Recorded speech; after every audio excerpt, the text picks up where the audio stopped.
Welcome to the Miller Report. Today we have a very special guest. We have an election coming up, the biggest election in New York in our lifetime. You've heard me say that in the taxis. Today we're going to talk to a producer who's produced films and TV shows for Amazon, HBO. We want to talk to the young voters out there because very soon this city is going to elect a mayor for New York. So I want to talk today, get ready, to Zach Sage Fox. Welcome, Zach. Talk to us. We can't wait to hear what you have to say. For sure. Yeah, thanks so much for having me. Yeah, I'm 31, and I've been in the advertisement, film, and TV world for a long time, and I run a production company, so we're making some viral videos for them, pretty much stuff on the street through our channel Street Smart, so really trying to get real people having conversations. So, you know, if you look at our channel, that's really what it's about. We do a lot of table talks, and we do a lot of on-the-street interviews and social experiments. So some of them are so funny. The on the street pretending to be a Mamdani fan. Yeah, is that you? Exactly, yes. I was talking to super PACs, different donors and stuff starting in early July trying to figure out a way to get involved in the election, but we couldn't end up getting a deal with a super PAC. I think because there were so many candidates going in, they were very low on funds, and you know, I didn't know how the race was going to shape out, whether Adams was going to end up climbing above Cuomo or Cuomo was going to end up taking the lead, and so we're really focused on the stuff with real people on the streets. I would say that's the stuff we're focusing on most. So what do the young people want, Zach? Like, what's going on here? Do they really, do they believe in all this? What do you think the biggest issue for young voters is right now? Well, obviously, a lot of young people, I think, are appealed to Mamdani because they just see him saying all the things that they want to hear, which is free rent, free buses, you know, really feeding them socialism through Mamdani's silver spoon, which is frustrating. It's like he speaks the language of affluence. So, you know, he comes from this very affluent background. He speaks super well. You know, I'll give him credit where credit's due. He's a good orator, you know, but he's really just selling people pipe dreams. I mean, you know, socialism hasn't worked anywhere, and even more socialist style policies we've seen in Los Angeles, San Francisco, Chicago, they don't work, and they make the city more unlivable, more unaffordable, and much more crime ridden. So unfortunately, that seems like it could be the direction we're going in New York, but it's you know, we'll see what happens. I really hope Curtis Sliwa drops. If he does, I think Cuomo could totally climb up at the last minute. But you know, if not, we'll see. Fingers crossed. Curtis, I hope you're listening to this. I know you love New York. Yeah, it's nothing against him. I mean, listen, if the polls were reversed and Sliwa was at 30-something% and Cuomo could drop, obviously I'd understand the argument coming from his supporters for Cuomo to drop. But you know, polls are polls, and obviously polls are not perfect. But you have enough polls coming out from enough people now that show Sliwa has absolutely no shot, and Cuomo really does. And you know, I know Cuomo's imperfect. Obviously, he was in government for a very, very long time, even before being governor. He was a HUD secretary. He's been around for a really long time, so he comes with more baggage and more mistakes he's made, but he also comes with a mountain of experience. And, you know, getting to know him personally over the last couple weeks, he knows he's made mistakes, and he's trying to learn from those mistakes. So I'd rather someone with 40 years of experience who's actually, you know, made mistakes he can learn from and get better and better and better, which he's done his whole career and will continue to do. Keep in mind, he left office with close to a 70% approval rating. I mean, he was a very popular governor. He should have never left. He should have never left, but he was a very popular governor. So I'd rather that than Mamdani, who's passed 3 bills his entire time in his very short time as a New York assemblyman. And keep in mind, most of those bills were, you know, to like decriminalize all drugs. I mean, the crazy stuff. So this guy has no experience to have the job. And, you know, I don't know him personally, but obviously you spend your entire life demonizing the only Jewish state in the world. You don't see tweets coming from him talking about any other problems anywhere. At a certain point, you're that obsessed with the one Jewish state, you're an anti-Semite. I mean, you just are. You know, he claims there's apartheid going on constantly, and he won't go to Israel. Like, you can't claim there's apartheid and then refuse to go. that's what makes me so disgusted by him. When I see young people throwing lies about Israel, but they're young, they're not in politics. It's a newer concept for them. There's a learning curve. There's a bit of like bumper room you can give them. But Mamdani's 34. He's literally been demonizing Israel since he was a college student, and again refuses to this day to actually go there. He would see there's no apartheid the second you got off the plane. There's 2 million Arab, Muslims, Palestinians living there with full equal rights. I'm friends with many of them. And so that's what really disgusts me the most about him. I can't read his heart, but he's an anti-Semite, plain and simple. So did you see the debate? Yes. What were your thoughts? Which one, first or second? Yes, a few days ago. The second debate. I thought Cuomo crushed it. I really did. I thought it was a big jump from his first debate. I don't think he did terrible in the first debate. I thought he did fine. I thought everybody did fine that debate. But this time, I thought that Mamdani actually did very poorly. I think he's just repeating the same talking points. He obviously has no clue how to talk about his policies being effective. And I thought Cuomo seemed like the adult in the room. So I think that for all our listeners out there, if you have to go into the ballot room and you're alone in that room and you watch this debate, I think no matter what you think about any past or anything else going on, when you have to hit that lever, you're going to go with experience. You're going to go with somebody that showed you confidence that they know what they're doing and they've done it before. Do you agree with me? Yeah, of course, 1,000%. That's why I'm supporting Cuomo. So I want to go back to the young people because this is really, and also the young Jews. Mm-hmm. So let's take that first. Mm-hmm. How could you be Jewish and not vote for Cuomo? Yeah, first of all, I don't think it's like a mass amount of Jews They voting. say 20%, that's a lot of people. It's a lot of percent, but like one thing I love about the Jewish people is we're not a monolith, like we don't make 100% decision on everything. And you probably have 20%, 25% Muslims voting for Cuomo. You know what I mean? It's like you can't, like no religion is a monolith and everything. And so there are some people who I think are seeing what they want to see. Obviously he knows this was an anti-Semitism problem. I'm sure his internal polling showed that very early on. And so he's made every concession he can to try to go to whatever synagogues will let him in, whatever Jewish events will let him in. And so I think there's certain Jews where their liberalism is more of a religion than their actual religion. And it's a privilege. Like, it's the Jews that are living in penthouses, in the Upper East Side, in the Upper West Side. It's Jews in Brooklyn that are living comfortably. I think a lot of them, they don't realize that his demonizing Israel for all this time and what that would mean for becoming mayor, and his past remarks about globalizing the Intifada, refusing to condemn it. He refuses to condemn Hamas as a group and an institution. You're too young to know history, but you do know that 20% of the Jews in Berlin were for Hitler. Yeah, of course. That's what I'm saying. So, I mean, people, nothing it shocking. all sounds good. He certainly does not have the Jewish vote. You know what I mean? Like, he has a piece of the Jewish vote. But yeah, I think that there's a privilege where, it feels easier, I think, in this moment with so much anti-Semitism to assimilate and kind of kowtow to the anti-Semitism, whether they realize it subconsciously or not. But, listen, I'm not one of these people who's going to come and be like, if you're voting for Mamdani, you're evil, you're an idiot. Like, it's a democracy. If Mamdani wins, I will pray for him, and that's the mayor. If he wins democratically, he wins democratically, and we come back in 4 years and we fight. That's how the institution works. I want to talk just for a few minutes about the mind of the young voter. Yeah. So for me, when I look at it, it's all about housing. Do you agree with that? The freezing the rent was the pivotal time that he twisted this, because you have 1 million people that are living in, there's 1 million rent-regulated apartments. There's also 1 million fair market apartments, which nobody realizes.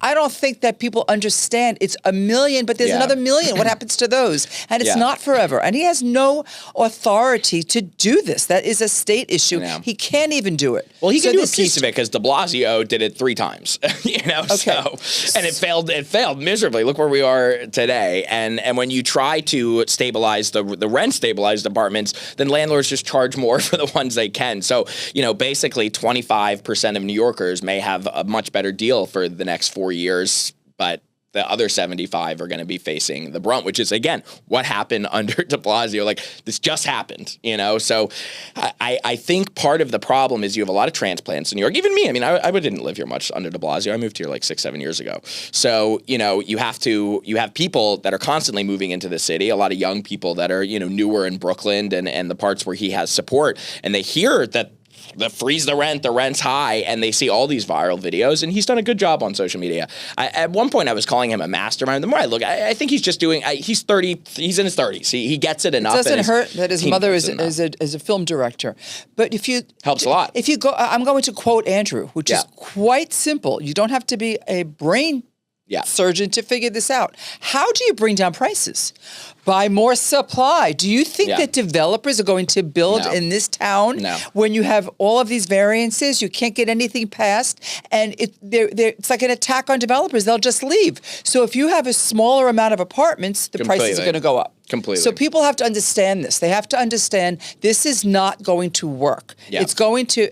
And there's also 100,000 warehoused apartments. Yeah. So we have a crisis on having no supply, but they won't put these apartments on the market because of what's going on in politics. Yeah. So this is why I'm shouting this. We need to get this out. We need you. We need you to help get me young voters to understand this is not going to help them. Yeah, well, I think we're doing it on social media. I really do. We've had some awesome videos come out, some starring me, some starring others. We just did this great video, Muslims against Mamdani. I don't know if you saw that one, but I think we're really trying to show people that there's another narrative. I think the biggest problem is, and listen, I'm frustrated with a lot of these super PACs. They had enough money to help us get started on the social media a few months ago, but the problem is you have a lot of older people who don't understand social media. I had one of the biggest super PACs.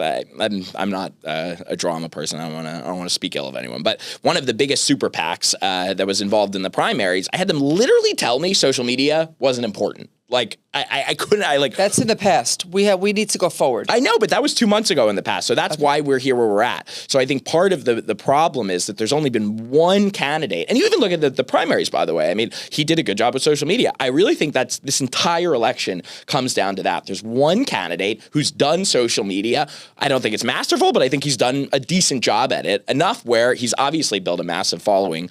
And then, you have no one who's gone against him with the social media campaign. You're doing that. Yeah, we're doing that as well. And then obviously it's not just us. A lot of other creators are involved as well. But, I don't think young people are all standing for socialism. There's a lot of them voting for Mamdani because of that. But, there's a ton of young people who are absolutely terrified of these policies. This is a city, a business city. I mean, so much of the people who live in this city are, working till 2 a.m. to be able to pay their rent. And now Mamdani wants to tax them even higher. Those people will leave. What about safety?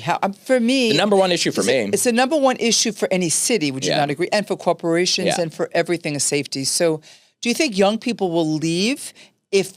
Would you leave if the streets became unsafe and they really did defund the police? Yeah, we'll have to see. I mean, I guess the question is like Mamdani moderate when obviously he has, crazy ideas, crazy policies, crazy statements.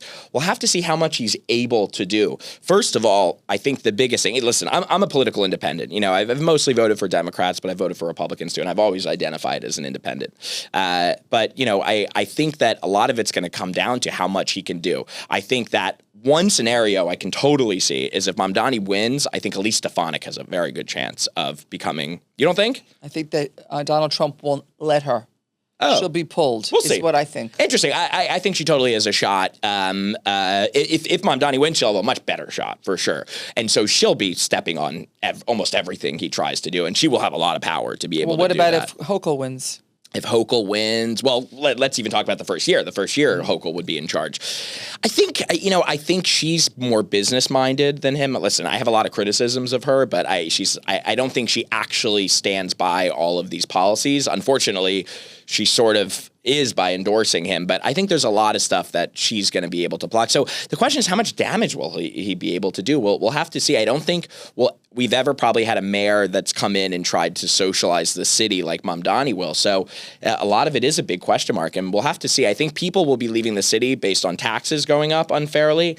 Keep in mind, this is already like the highest tax city in the country. If it's not it's up there. And so, I think you're going to see a lot of business people leaving, unfortunately. And I think a lot of it, though, I think the number one thing is going to be safety and homelessness. From all the polling I've seen, both internally and externally, it seems very clear crime is the number one issue for voters, and it's Mamdani's biggest weakness. So we'll have to see what he do. I mean, I could see a scenario where he tries to moderate a bit at the beginning so that he can get in for a second term, and then maybe he does the most damage then if he can clinch it. Like, we'll have to see his strategy.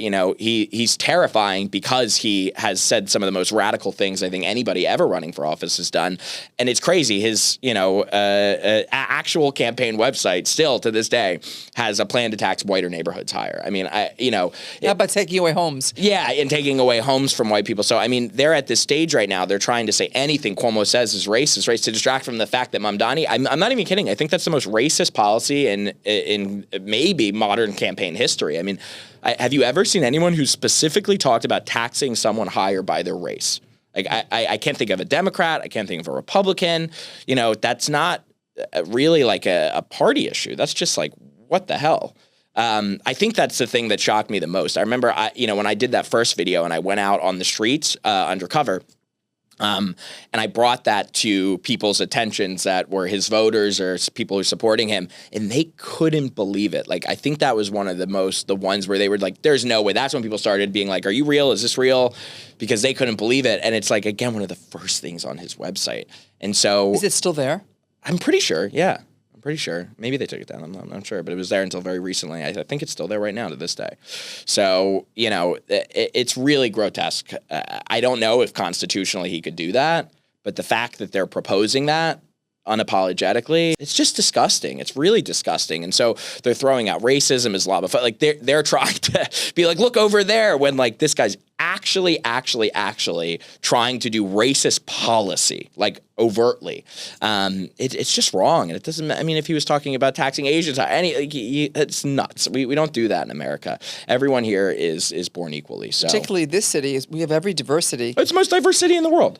What really grabs me, though, is the jobs. Yeah. Because the young people have to know that it's all great to say all this, but if the companies leave and the people that are giving the people these jobs leave, aren't they concerned? It's already unemployment is so high. It's hard to get a job. These kids are going to law school because they can't find a job. So where do they think this is? Who's going to give them a job if this happens? Yeah, I think that's the thing. There's a great clip from that first video I did where I'm like talking to this young girl and I'm like, yeah, keep on, I'm like pretending to be like a socialist. And I'm like, yeah, is it great? Like Mamdani's gonna, what did I say? I was just like, hey, he's gonna tax rich people higher or white people higher. And she's like, yeah. And I'm like, and then they'll take, all the CEOs will take the jobs and there'll be no jobs. She's like, wait, what? You know what I mean? It's like the greatest one because it's so authentic. Like, it's hitting camera. So you really caught someone. Real reaction, and you realize like they haven't fully thought this through, and it's not going to happen overnight. But I think by the end of his 4 years, you will see a massive job exodus. I think out of New York, unfortunately, and unfortunately, it's not going to impact people like me. Like I'm a CEO. Like if my taxes go higher, like. It's that's not what's keeping me up at night. I told you, listen, like my brother has stage 4 cancer. Like, you know what I mean? It's just like at the end of the day, it's like, it's just like, it is what it is. If my taxes go up for 4 years, it's a bummer. If anyone's taxes go up, but like we can survive that, right? That's what people think. What we can't survive is the crime stuff. Right. That's really the scary thing. That's my biggest fear because again, like I brought my brother's cancer now because like that's life or death. I really do believe this from the bottom of my heart. And I don't think it's going to necessarily be people like me. I think it's going to be people that are, taking the subways every day, people that have these long commutes, people that have to walk to work and everything. Those are the people that just on the streets are going to be in danger constantly. And I do think, whether he decides to defund the full police like he's talked about, or he, just doesn't add new policemen, they're already struggling, or he reduces it, or he does his crazy policies where social workers start coming instead of police to, like domestic violence situations. I mean, people are going to get hurt, people are going to die. way, and it's sad because, you know, obviously I think a lot of people have criticisms of Adams, but I'll tip my hat on the crime. I mean, he has lowered crime. It's still unsafe in New York, but it's safer than it was under de Blasio, and I think we're going to reverse the clock and maybe go to even something worse. I'm very happy that Andrew Cuomo and Eric Adams united. That makes me so happy. That's Go awesome, Eric. right? That's great. He really put the city first, and I think that's awesome. fantastic. It's going to go a long way. I like Adams. Listen, I have criticisms of him too, but you know, I've interviewed him several times, and I do think he cares. He cares about New York a lot. He's a good guy at his heart. So why don't you think young people are relating to Andrew? He's been around for a long time. Like, he's been around for a long time. Zohran's new. He's young. I think it said he, like, look at his social media. He's doing like Mean Girls parodies and stuff. Like, you know, he's put himself out there in a unique way, and I'll give him credit for that. By the way, like, I'm not like. I can't look at him and say he's awful on every front. Like, you know, I'll tip my hat to where he's done a good job. He has done something. You know, he's produced a lot of viral videos that have hooks and they're clever and they get. That, you know, I think the message is disastrous that he's selling. I think he's selling horrendous policies that will actually lead to people dying. But I think he's selling them in, you know, a sort of viral form. And, you know, I think what Cuomo and other candidates just, you know, they're older. It's not their fault they don't understand social media. You can't be like, why didn't Andrew? That's not my question. What? My question is, what can Andrew do to make the young voters like him? Yeah, it's social media. It's just. So you think it's all social media? I really do. I think it's all. So you don't think there's any policy or anything you could say to appeal to them because they're just being naive? I think it's a lot. Listen, he's not going to get every young person. Like, you know, Zohran's young. He's got people. First of all, young people have always gravitated towards socialism. My grandma, I have two grandmas there. One's in her late 80s, one's in her late 90s, and we've talked about this a lot and everything. And one of the things they keep reminding me, both of them, is that young people have always gravitated towards socialism, and they're both their generation. Socialism is communism. Of course. My father grew up in Leningrad. He was on bread lines. Yeah. He had to feed his family. His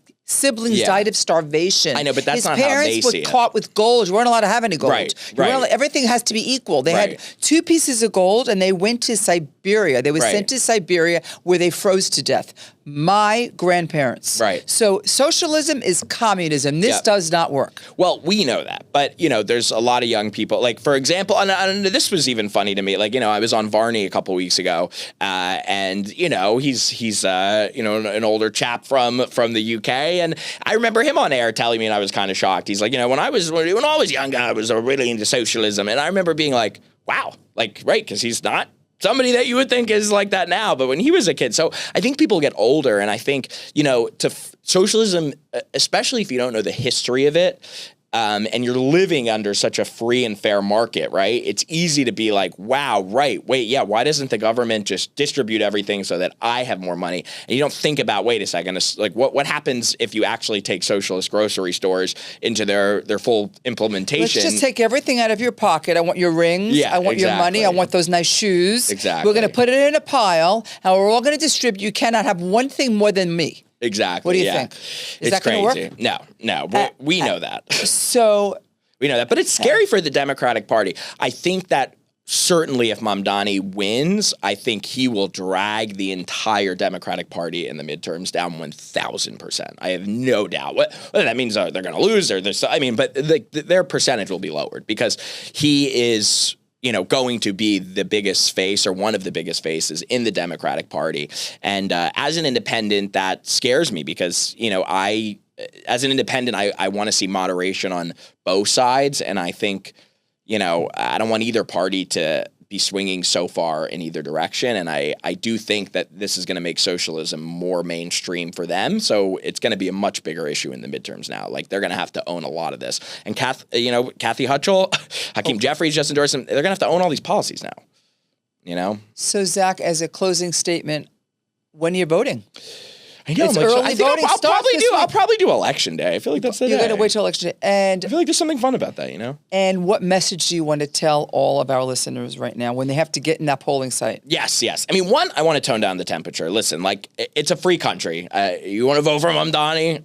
vote for Mamdani, but, you know, really do your research, like really do your research, because, you know, his past is absolutely terrifying. You can pick apart any Andrew Cuomo policy from the past and none of them stack up to the statements that Mamdani has made. I mean, this guy has literally a failed rapper, right? Like, and before that, he interned for his mom. His resume is interned for mom at Disney, failed rapper, became New York State Assemblyman, had his name on 3 bills, never even presented a bill. He hasn't done anything, like literally anything. And as a failed rapper, his most famous rap song, he literally shouts out the Holy Land Five, a designated terrorist group. So, I mean, this guy has a terribly radical past. His wife, his mother, his father, they openly celebrate Hamas on their social media. His wife just the other day mourned a Hamas member who was killed in Gaza, not even by the Israelis, but by outside groups in Gaza. I mean, you know, his mom tried to prevent Gal Gadot from going to the Oscars. I mean, this is just a woman who's Israeli. She hasn't been part of this war at all. And his father has justified suicide bombing. I mean, these people are pro-terror. They just are. He comes from a pro-terror family, or at least a terrorist sympathetic family, if we're going to give him benefit of the doubt. So they have sympathy for terrorism. He's called to defund the police. I mean, he lied constantly saying he's never said to defund the police. I think my friend Ayal Jacoby fact-checked that live on that first debate. I think he had called for it at least 12 times in the tweets they were able to uncover from his page before he started deleting everything. So, and these are not tweets from 20 years ago. This guy's 34. These are tweets from like a year or two ago, you know? So you can't change in a few months. So the Mamdani of 2024 is the Mamdani of 2025. And at least with Andrew Cuomo, you know, this guy's consistent. Like, you know, none of this stuff he's talking about, like, he's consistent. You can see his record. You can see it.